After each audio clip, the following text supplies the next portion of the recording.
এই বোমা যদি একদিন বিস্ফোরিত হয় তাহলে গাজার এই রাস্তায় কতজনের প্রাণ ঝরে পড়বে। বিশ্বের কোটি কোটি শিশু যখন ড্রোন, রিমোট কন্ট্রোল গাড়ি সহ বিভিন্ন আধুনিক ও উন্নত খেলনা নিয়ে মত্ত, তখন ফিলিস্তিনের গাজার শিশুরা খেলছে রকেটের খোলস আর মর্টারের অংশবিশেষের মতো মরণঘাতী অস্ত্রের খোলস দিয়ে। কেউ এগুলোকে লাঠি বানাচ্ছে, কেউ আবার ফুটবল পোল দিয়ে লাথি মারছে, কিন্তু তারা বুঝতেই পারছে না এই ধ্বংসস্তূপের ভেতরেই লুকিয়ে আছে মৃত্যু। একটুখানি স্পর্শেই বিস্ফোরিত হয়ে বেজে উঠতে পারে যুদ্ধের দামামা, মুহূর্তেই ছিন্ন ভিন্ন হয়ে যেতে পারে তাদের দেহ।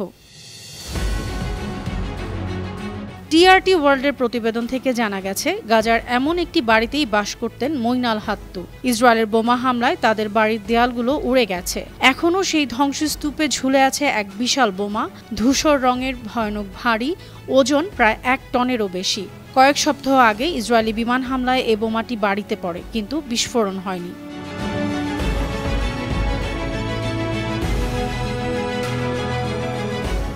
মঈন বলছেন, প্রতিটি রাত তার কাছে এক নতুন দুঃস্বপ্ন।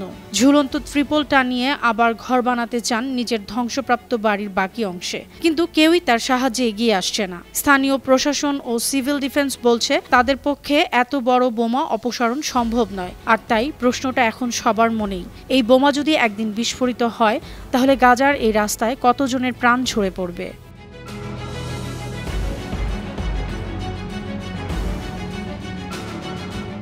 মঈন আশঙ্কা করছেন, বিস্ফোরণ হলে 5 থেকে 6টি বাড়ি মুহূর্তেই ধ্বংস হয়ে যাবে।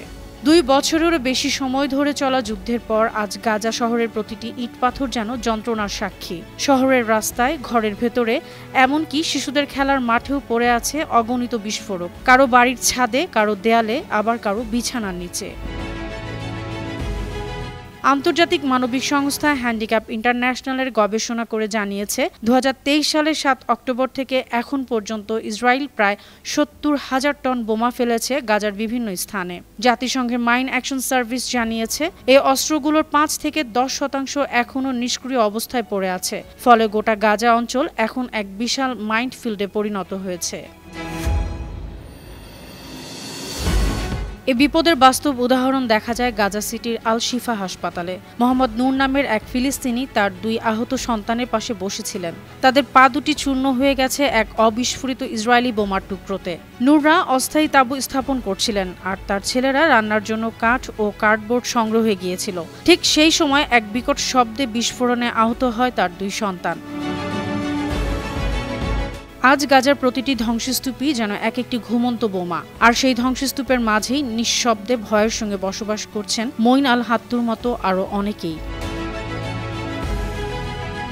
অনন্যা চৈতি, আন্তর্জাতিক ডেস্ক, বানো টিভি।